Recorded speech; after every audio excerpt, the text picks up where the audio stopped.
મોટાભાગે અમે બધા જ વેપારી એસોસિએશન અને બધાને આપણે મુલાકાત લઈને જણાવી દીધેલું છે કે કોઈ જાતનું ઘર્ષણમાં પોલીસ સાથે ઉતરવું નહીં, અને આપણે આપણા તરફથી અપીલ કરી દીધેલ છે કે ભાઈ તમારું જો ગેરકાયદેસર દબાણ હોય, જેને હોય એને ખબર જ હોય છે, એ પોતે પહેલા જ લઈ લે છે. ઘણા બધાએ લઈ લીધેલા હશે, પરંતુ હજુ ઘણા લોકોને એવું હશે કે જેમનું હજી પણ અમુક પોર્શન બહાર આવતો હશે. અમુક કોઈ કે ઓટલા બનાવેલા હશે, કોઈ કે છાપરા બનાવેલા, કોઈ કે કંઈક પરમેનન્ટ સ્ટ્રક્ચર બનાવેલું હશે. તો આજની કામગીરીમાં આ જે રીતના સ્ટ્રક્ચર છે એ બધાને તોડવાની કામગીરી નગરપાલિકા દ્વારા કરવામાં આવશે.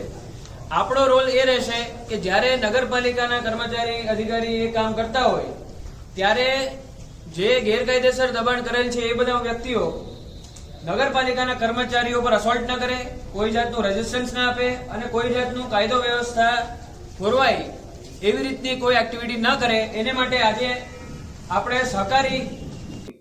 સાવરકુંડલા નગરપાલિકા વિસ્તારમાંથી પસાર થતા મુખ્ય રસ્તાઓમાં ટ્રાફિકને અડચણરૂપ થતા કેટલાક દબાણો અંગે અગાઉ અવારનવાર ફરિયાદ આવતી, જે અન્વયે આજ રોજ નગરપાલિકા દ્વારા 3 ટીમ બનાવી સવારથી દબાણની કામગીરી શરૂ કરવામાં આવેલ, જેની અંદર RNB, panchayat, state, police department, પીજીવીસીએલના સહકારથી આજ રોજ સવારે આપણે દબાણની કામગીરી શરૂ કરેલ, જે અન્વયે અંદાજે 120 પોલીસવાળા, 7 પીએસઆઈ તથા અન્ય ટીમો મળી કુલ 150 જેટલા કર્મચારીઓ આપણે આજે કામગીરીમાં લાગેલ, અને અત્યાર સુધીમાં શાંતિપૂર્ણ રીતે કોઈ પણ વિવાદ વગર આપણે બધા રસ્તાની દબાણની કામગીરી પૂર્ણ કરી. અંદાજે આપણે આજે 250 દબાણ હતા જેનો અમે સર્વે કરેલ, જે પૈકી 80% દબાણ તો સ્વેચ્છાએ ગઈકાલ સાંજ સુધીમાં હટાવી લેવામાં આવે, બાકી રહેતા 60 થી 70 દબાણો આજે આપણે શાંતિપૂર્ણ રીતે પૂર્ણ કરેલ છે.